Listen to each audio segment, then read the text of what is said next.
لا حول ولا قوة إلا بالله العلي العظيم. أعوذ بالله السميع العليم من الشيطان اللعين الرجيم. بسم الله الرحمن الرحيم.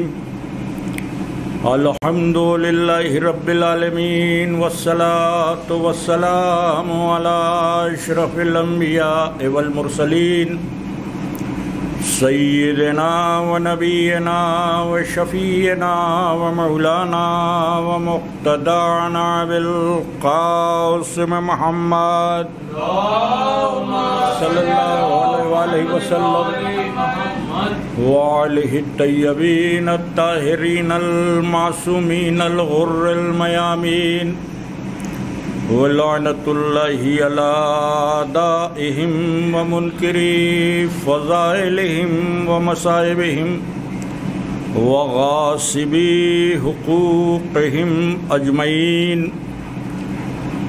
من ليلنا هذه إلى قيام يوم الدين. بسم الله الرحمن الرحيم. رب اشرح لي صدري ويسر لي أمري واحلل عقدة من لساني يفقهوا قولي. أما بعد فقد قال الله سبحانه تبارك وتعالى في كتابه المبين وهو أصدق الصادقين وقوله الحق. بسم الله الرحمن الرحيم. إن الدين عند الله الإسلام. صلوات.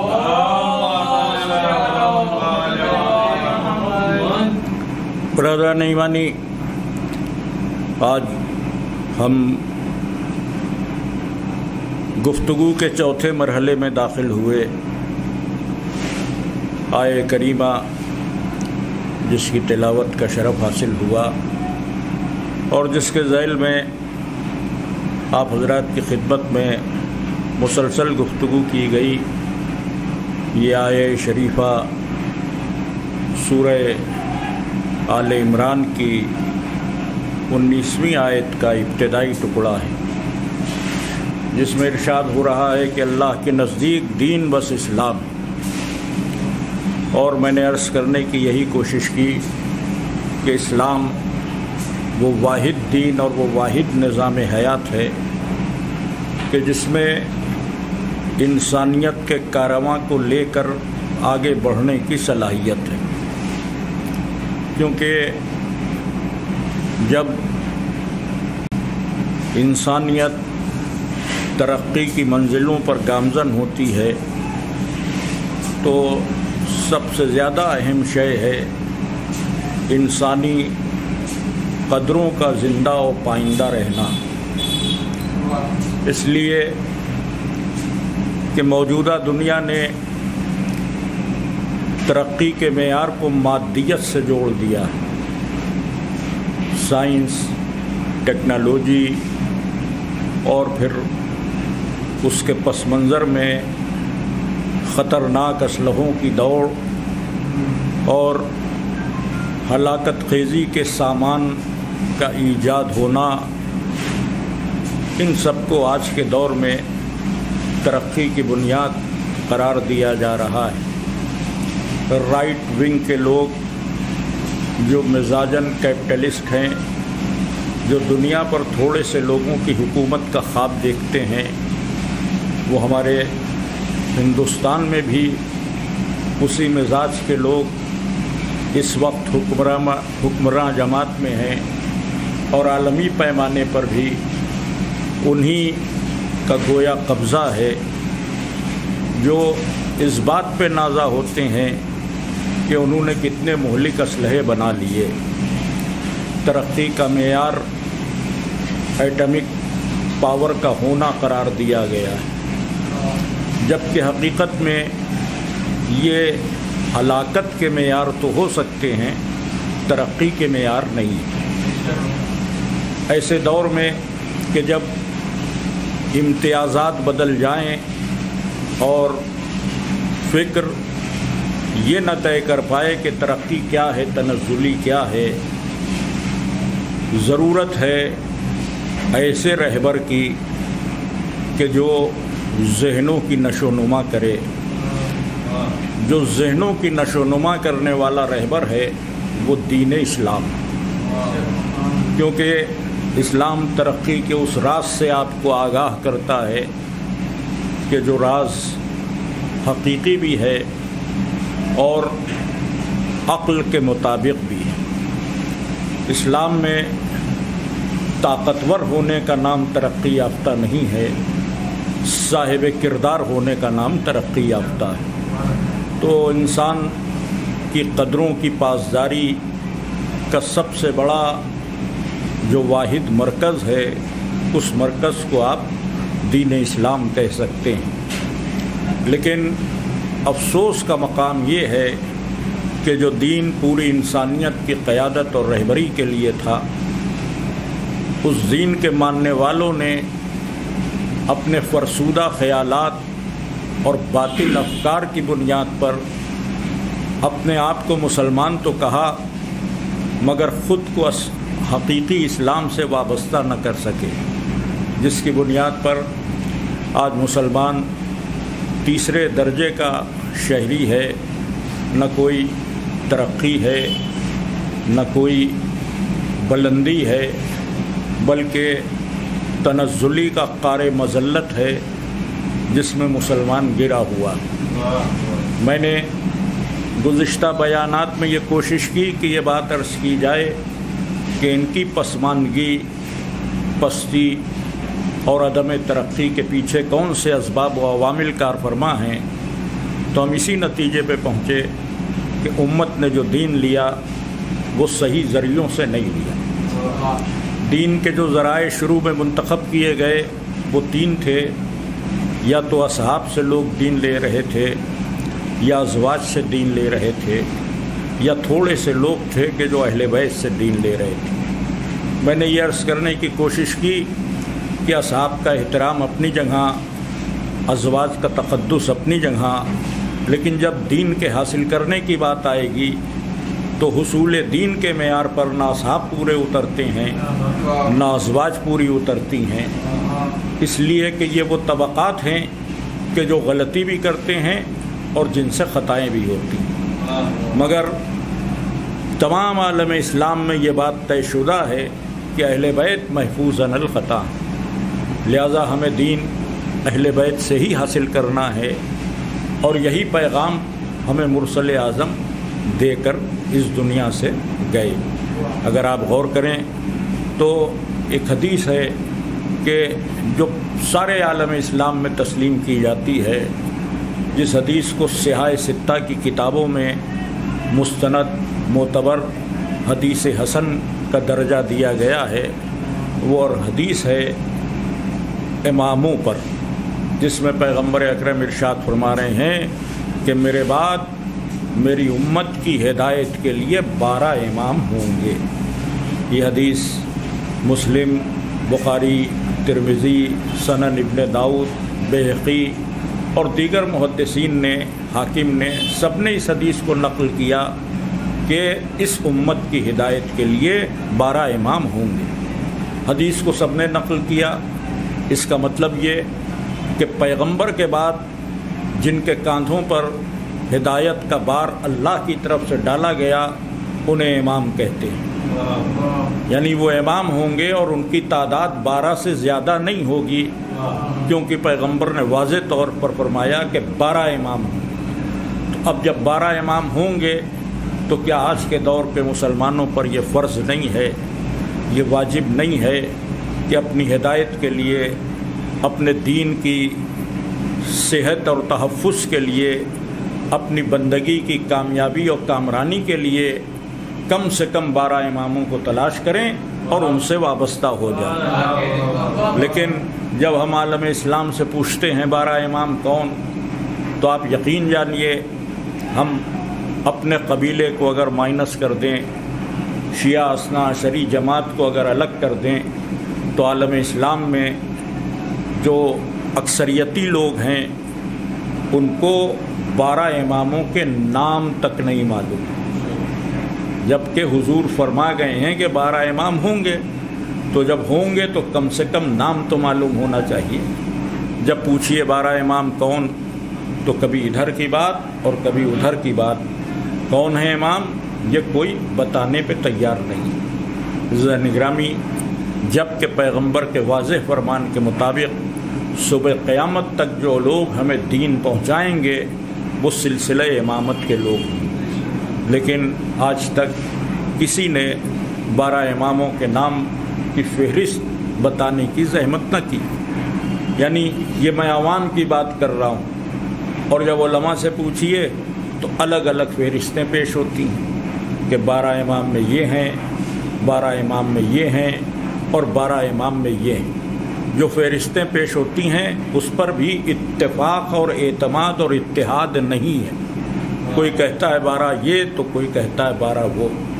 اب غور کیجئے کہ یہ صورتحال کیا مسلمانوں کے لیے عجیب و غریب نہیں ہے کہ پیغمبر جن کو صبح قیامت تک دین کا ذمہ دار بنا کر اس دنیا سے تشریف لے گئے ہوں، پردہ فرما لیا ہو، اور امت ان لوگوں سے واقف ہی نہ ہو، ان کے نام ہی کو نہ جانتی ہو۔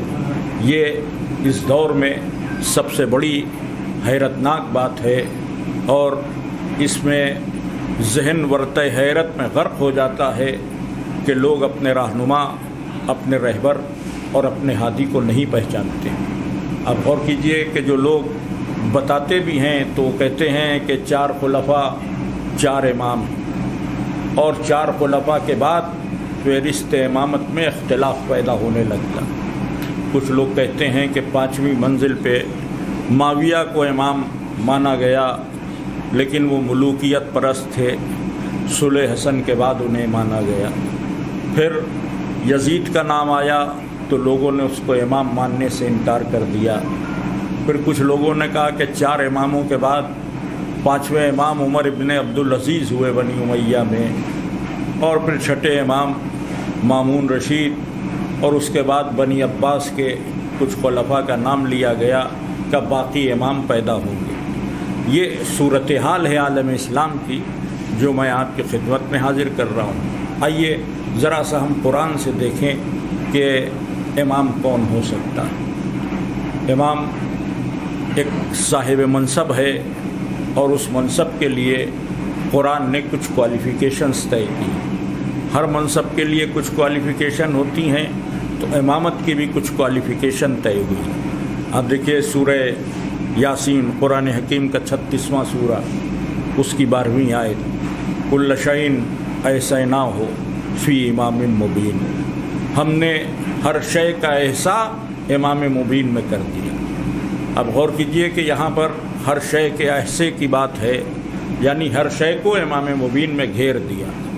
یا اور آسان کر دوں تاکہ بات بچوں کی سمجھ میں بھی آ جائے کہ دنیا کی کوئی شے ایسی نہیں ہے کہ جس کا علم امام کے سینے میں نہ ہو۔ تو اب یہ ایک کوالیفیکیشن ہے امام کی، علمی کوالیفیکیشن، کہ کوئی شے ایسی نہیں ہے کہ جو امام کے احاطے علم سے باہر ہو۔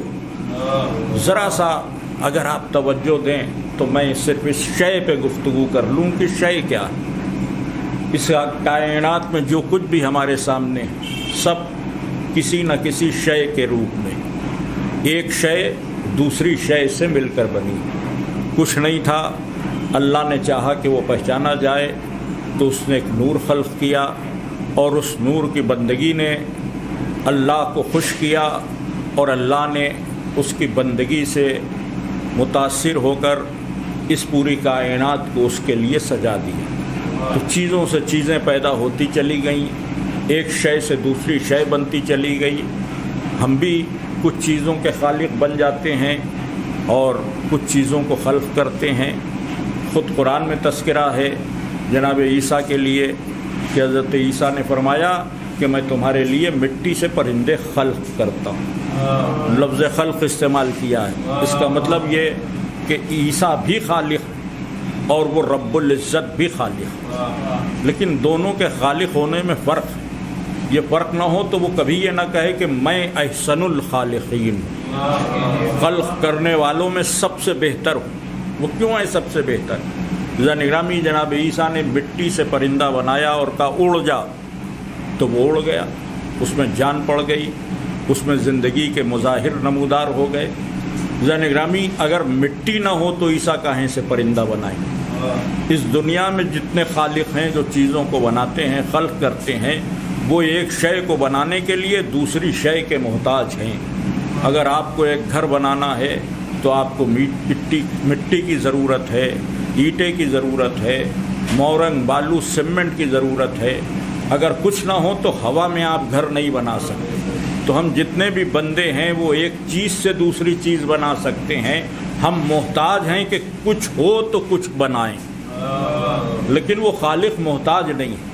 ہم شے سے شے بناتے ہیں، اس کا کمال یہ ہے کہ اس نے لا شے سے شے بنائی ہے، کچھ نہیں سے سب کچھ بنا دیا، بس اس کے ارادے نے کن کہا اور پھر فیکون، وہ شے اپنے آپ وجود میں آ گئی۔ تو ساری کائنات شے سے شے بنا سکتی ہے۔ ہمارا خدا وہ ہے کہ جو لا شے سے شے بناتا ہے، کچھ نہیں سے سب کچھ بناتا ہے۔ تو جو بھی پہلی شے وجود میں آئی، چاہے وہ نور کی صورت میں ہو، چاہے مادے کی صورت میں ہو، چاہے کسی بھی صورت میں ہو، اسی نقطے سے پوری کائنات بنتی چلی گئی۔ اب اس کائنات میں کتنی اشیاء ہیں ہم جانتے ہی نہیں، زمین کی تہوں میں کتنی چیزیں ہیں ہمیں خبر ہی نہیں، آسمان کی بلندیوں پر کیا ہے ہمیں معلوم ہی نہیں، سمندر کی وسعتوں میں کیا ہے ہمیں معلوم ہی نہیں۔ ہم تو اتنی چیزوں کو جانتے ہیں جتنی ہمارے مشاہدے میں ہیں۔ ہم نے چاند کو دیکھا، کہا چاند ایک شے ہے، ہم نے سورج کو دیکھا، کہا سورج ایک شے ہے، لیکن اسی بسیط کائنات میں نہ جانے کتنے کروڑ سورج ہیں، کتنی کہکشانیں ہیں، کتنی گیلیکسیز ہیں، کتنی اشیاء ہیں کہ جو ہمارے نہ مشاہدے میں ہیں نہ علم میں ہیں۔ تو ہم وہ ہیں کہ جو ہر شے کو نہیں جانتے ہیں۔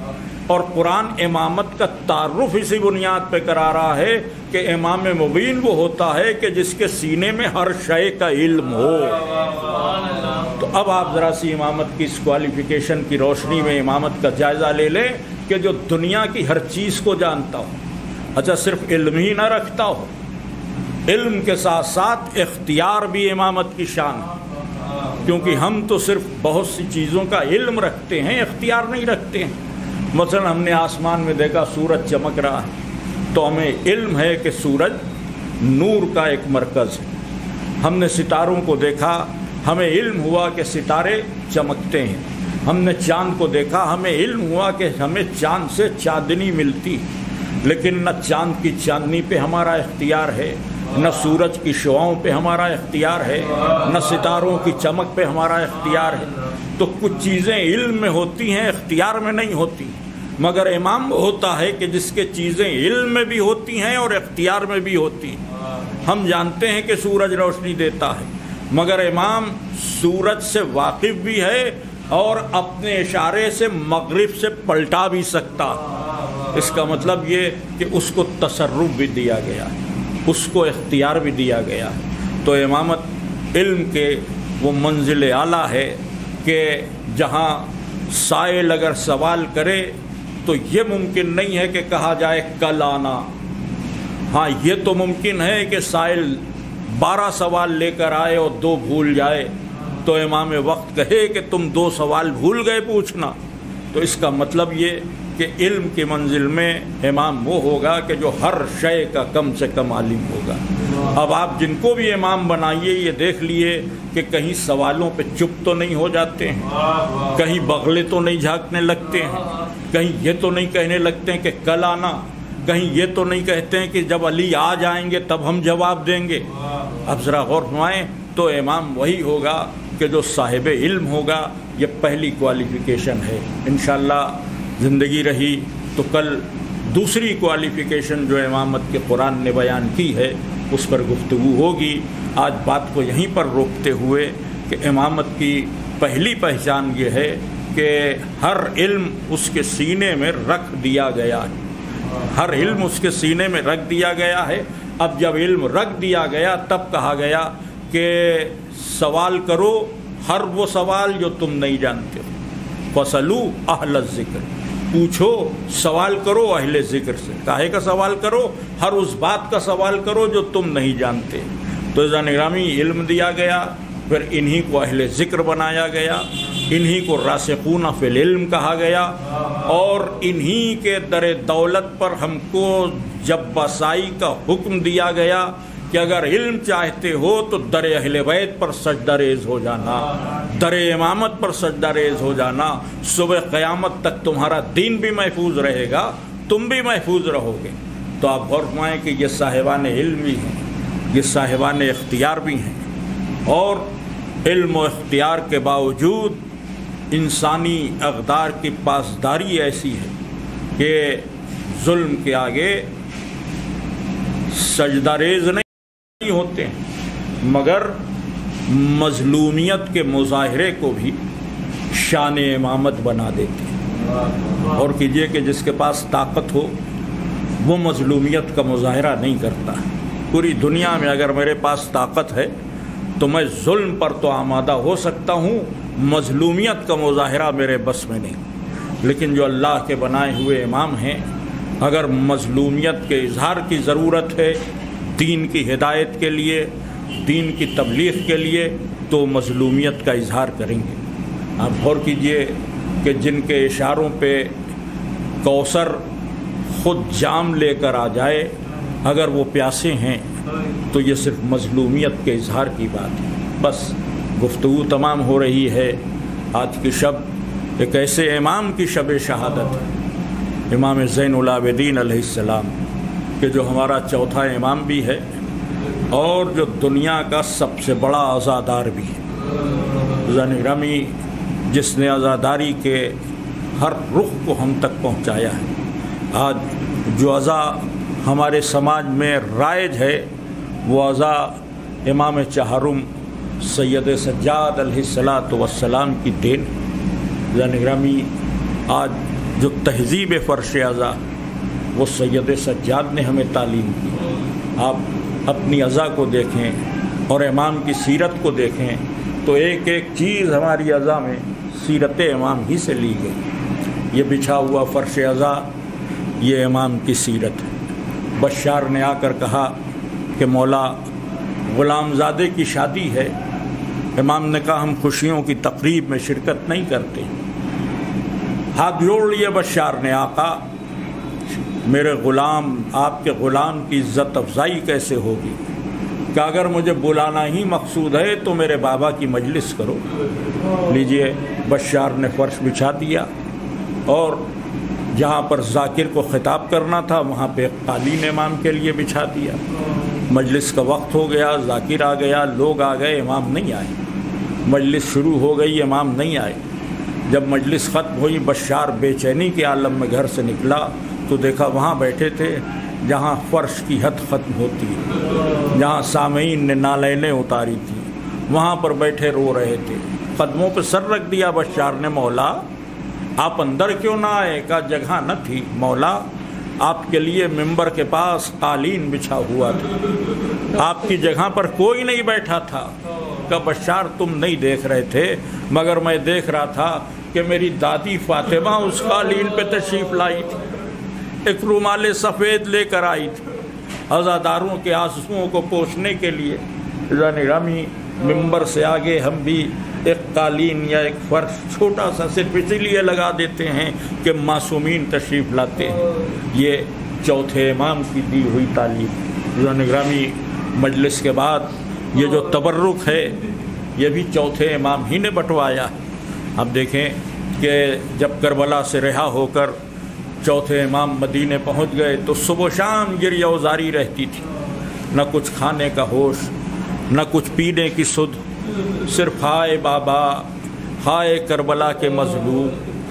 تو جو چاہنے والے تھے وہ ساتھ لگے رہتے تھے۔ ایک دن چاہنے والے اپنے اپنے گھر سے الگ الگ سامان لائے اور لانے کے بعد ایک غذا تیار کی جسے عربی میں شریعت کہتے ہیں، جس کو آپ اپنی زبان میں کہہ لیں کہ کھچڑے قسم کی غذا۔ تو امام نے کہا یہ کیا ہے؟ کہا مولا ہم لوگ دن بھر مجلس میں رہتے ہیں، بعد ذکر کے یہ بطور نظر ہم لوگ اس کو چکھ لیں گے۔